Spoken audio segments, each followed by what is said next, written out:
The Hunger Games sequel, and now we have a new director in Francis Lawrence, and that is a great thing. Why is that? No more shaky cam, ladies and gentlemen.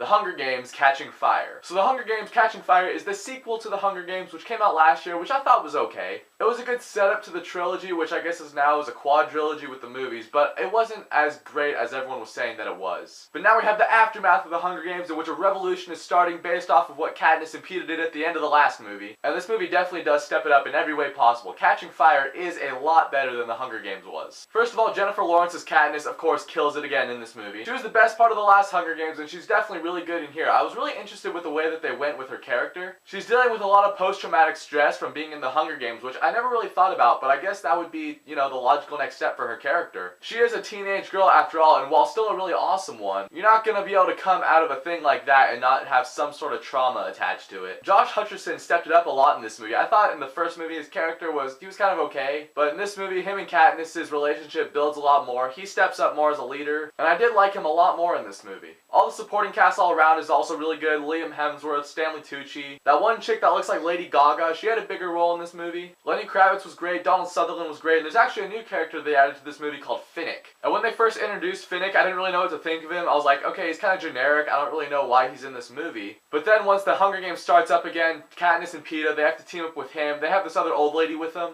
And I liked him a lot more after that. He was really cool, he knows how to survive in the Hunger Games. And just the actor playing him had some sense of charisma that made him really likable. Now, this movie feels kind of long. The first hour is all build up, and that's really cool to see. Katniss and Peeta, they're touring to all the districts, and you can see the effects of what they're doing. You know, how that kind of stuff is feeding off to other people. You see other people dying because of them. It's the start of a revolution, and that's all really cool to see. Eventually, they get back to District 12, you know, it's starting to affect their lives at home also. But about halfway through this movie, the Hunger Games starts, and it was awesome. Like I said, new director, Francis Lawrence, no more shaky cam. My biggest gripe about the first Hunger Games movie was that I didn't know what was going on in the action scenes. But thankfully in this movie the action was really cool. There's a lot of stuff with the commentators putting in like smoke and all these different obstacles for them. And it is really chaotic and crazy in a couple scenes, but you can still tell what's going on, and that's awesome. The ending of this movie was really interesting. It got me set up for the next movie, but there were a lot of conveniences in it. But then again, it's also important to keep in mind that these movies are based off books, and I can find conveniences with the Harry Potter movies, except the difference is I've read the Harry Potter books and that kind of stuff is explained in the books. But if I was just watching the movies, I would definitely be getting confused in some parts. And that does happen here, so I'm sure that kind of stuff is explained in the books, but they left you in the dark for the movie. But it's just small stuff. It doesn't really compromise the entire movie, and overall I thought this movie was really great. I'm going to give The Hunger Games Catching Fire a B+. It's a definite step up from the first movie. I can't wait to see what they do with Mockingjay. So here's my question for you guys.